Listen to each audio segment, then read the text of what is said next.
All right, y'all. Hope you guys enjoyed today's video. I want to let y'all know real quick, this Saturday morning, coming up, Saturday morning, we are going to be doing a picking and grinning on Saturday morning. So grab your coffee, grab your morning biscuit and gravy, whatever you guys got, and come join us Saturday morning for a little picking and grinning. Don't know what time exactly we'll get started. We may shoot about for maybe like 8 o'clock Central Time. So if you guys want to enjoy some good bluegrass gospel music, come hang out with us this Saturday morning. Hope to see you there. Let's get into today's video. All right, y'all, welcome back to another video today on Backwoods TN.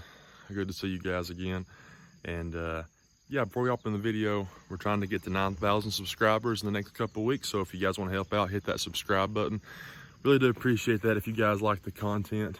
But yeah, let me show you what we have going on today.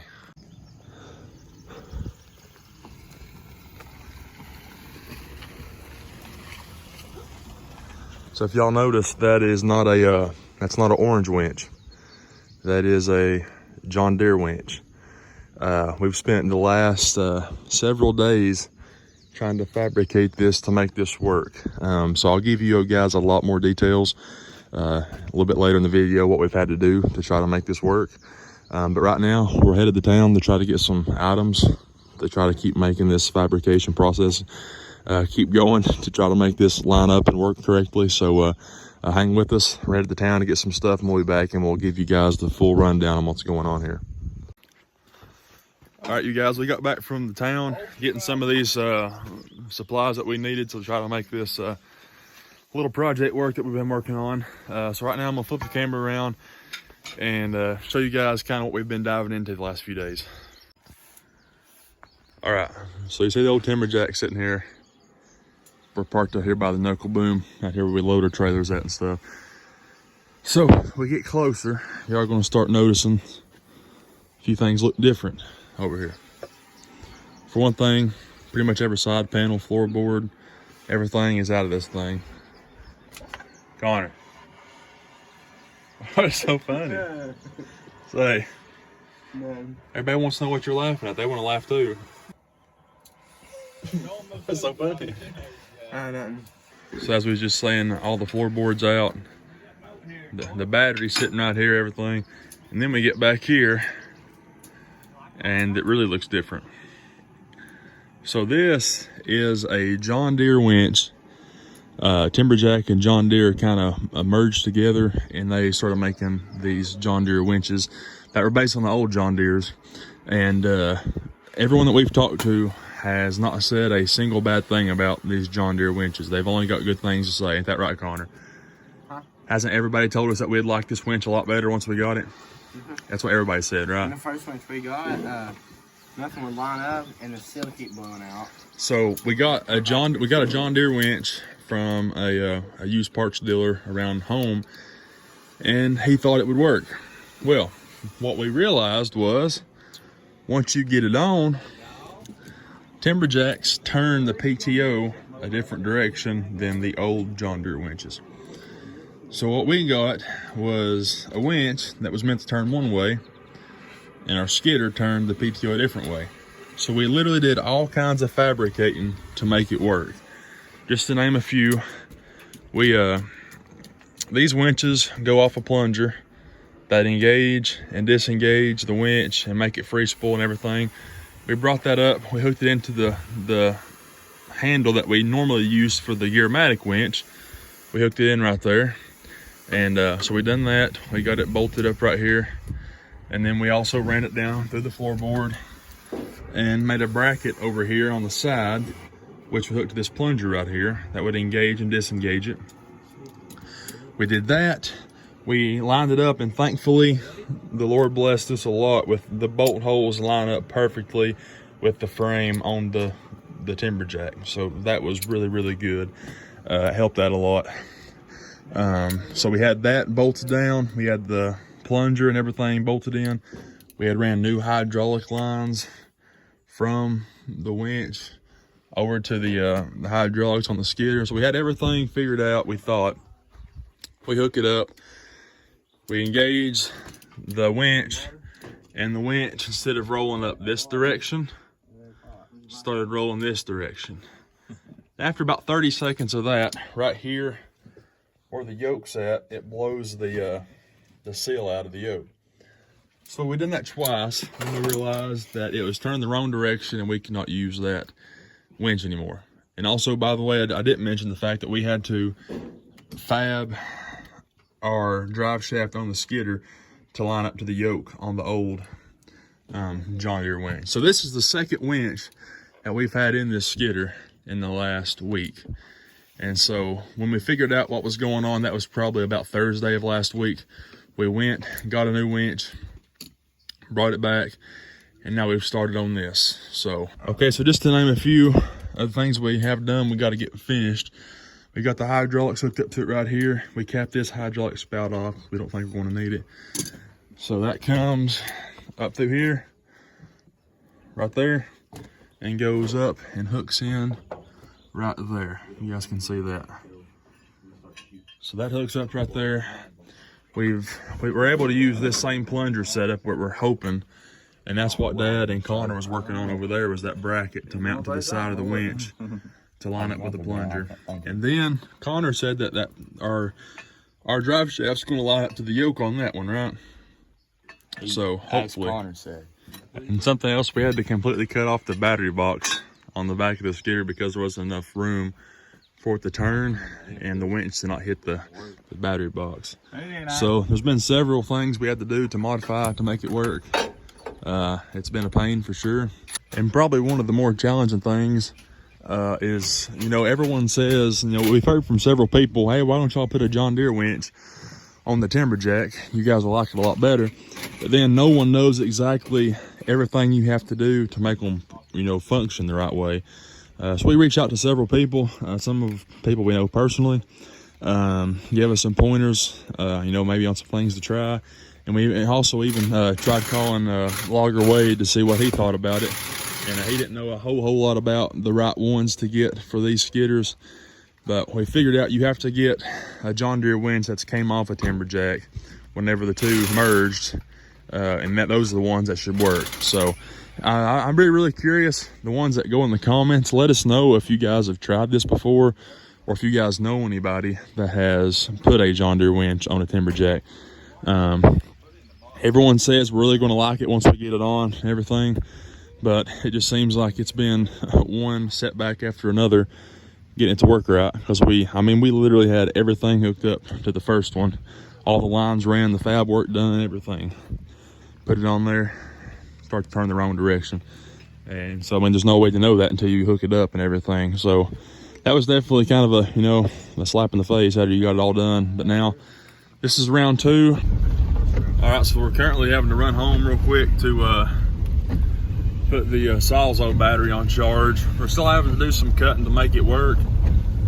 We think we can bypass the end of the yoke on the winch, and we can just run our drive shaft because the grooves lined up perfectly. But to do that, we're going to have to cut a couple more plates up and under the skidder to make it have where there's enough room to do that. So guys, we've really had a lot of time-consuming trips to the town to get hoses, fittings. What else? We had to go get the winch. Like, I think we took the John Deere winch out there 2 times, haven't we? We went and got the winch the first time, right? You know, we went to go look and see if they had one. They had a couple.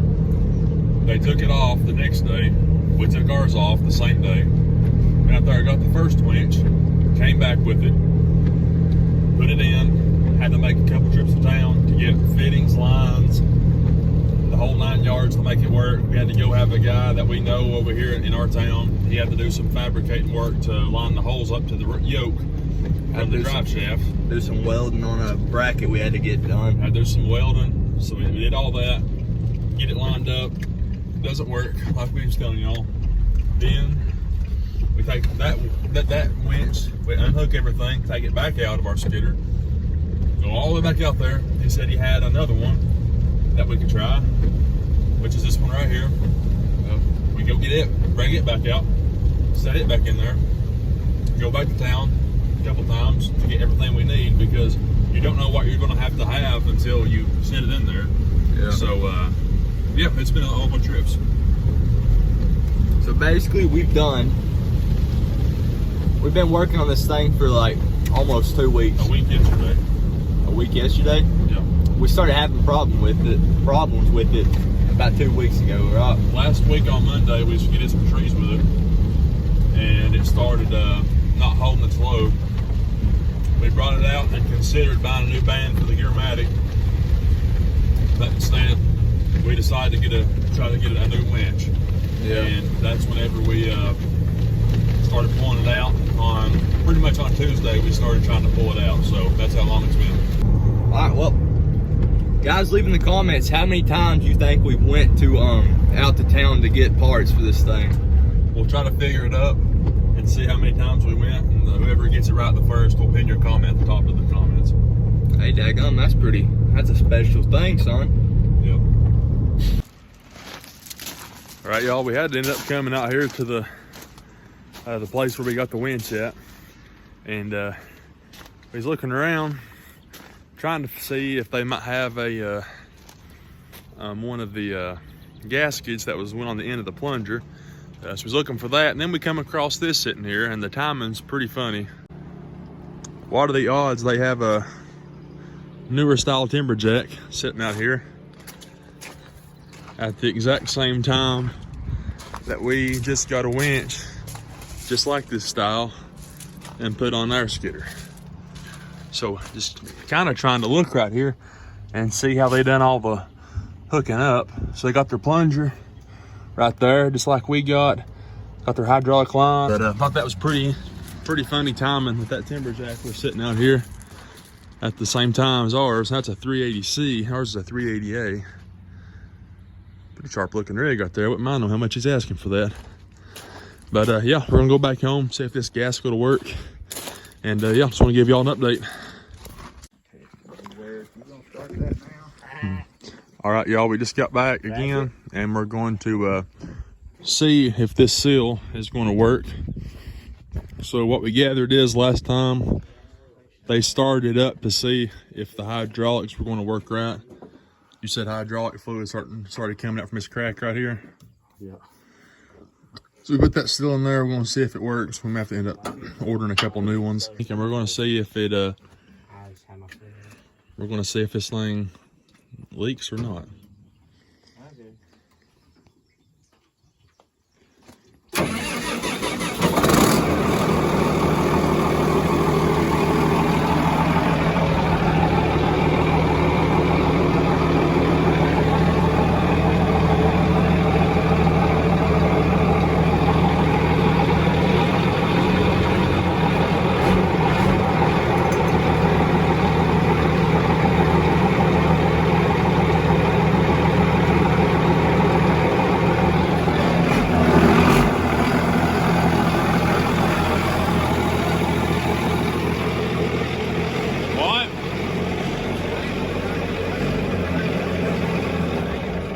Was it free? It was, yeah, I was moving a little bit.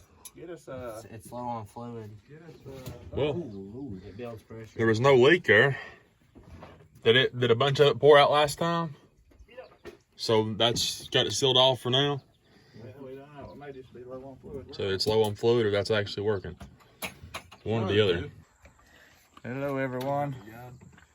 This has been one of them head scratcher days. We're trying to figure this John Deere winch out on a TimberJack. Landon done been telling you about it, I guess. He wanted me to tell you what we was doing, and I really don't know. This is trial and error. We think it might have run out. We may not have got it plumb full of hydraulic oil, so we're putting some more in it here. We put as Landon probably told you, we put a winch off of 640 John Deere onto this TimberJack, and they turned in opposite directions. We didn't know that. But now, if we ever do it again, we'll know that. We won't do that mistake again. But this is something, I've never dealt with a John Deere winch, but they say they're the real deal when you get them going. So we've been 2 weeks at this, on and off. Taking the old Gearmatic off and then putting that other John Deere on. That's where we're at. I've got my finger over the camera, I think. There we are. Who's that up there? That's the brains of the operation, huh? Yep. That's a problem, definitely. We can blame it all on him. He's took blame for it. Let's make sure we ain't overfilled it. You want to check it? Pull the dipstick out. To be honest. Do you think it takes a dipstick to know a dipstick? I don't know. They call that little old source thing there a dipstick, don't they? Who's the other dipstick? I'm not saying no names, brother. Or you say bruh. Isaac used to know how to talk, but the older he gets, the less he knows how to talk. He says bruh now instead of bro. Hey, dude. Yeah, we're about full. We're going to try it again. Hold on here. I'll let Landon have you.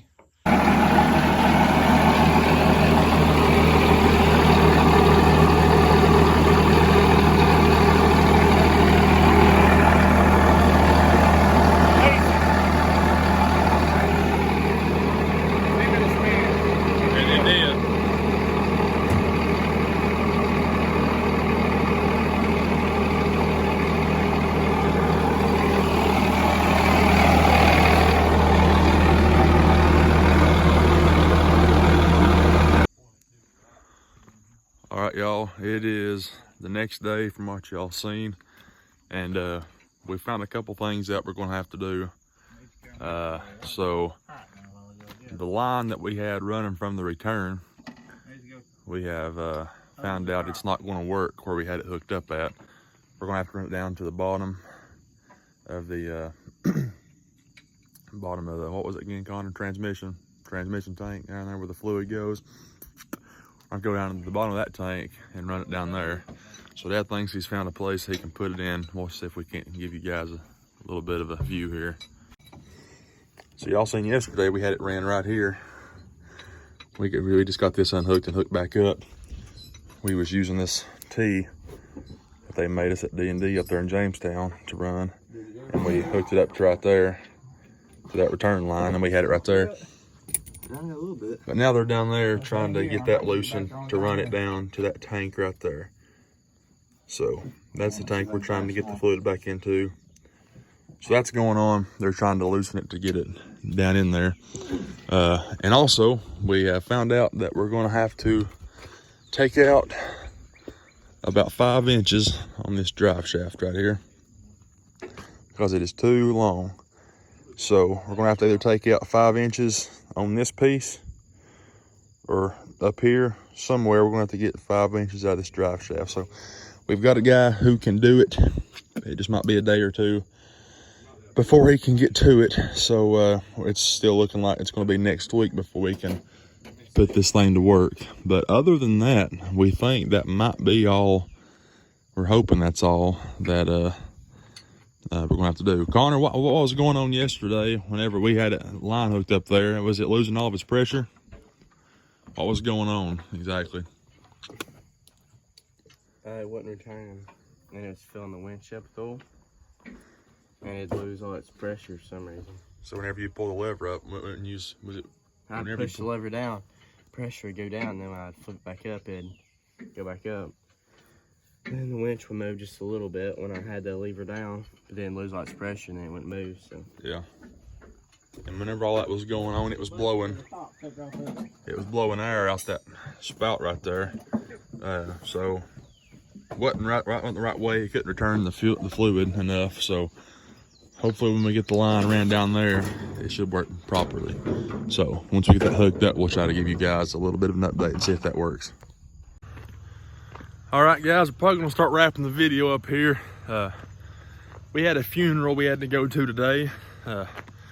Dad preached the funeral, and then I was one of the pallbearers for it to some close family friends of ours. And so we had to take care of that today. So wasn't a whole lot went on today. I'm walking the dog right here, getting a little bit of exercise. He's pulling me around like crazy. Yeah, I just wanted to let you guys see the project we got going on, changing that winch on the TimberJack. This is gonna be part 1 of the series, and part 2 will come out next week once we get the winch in and fully operational. So I know today's video didn't have a whole lot of, you know, action going on, a lot of talking and a lot of describing what we got going on. But tune in back next week to see the John Deere winch and the TimberJack operating and pulling some trees out. But thanks y'all for checking it out. I do appreciate it. Hit that subscribe button if you haven't already. And yeah, I'll see you guys in the next one. Have a good day.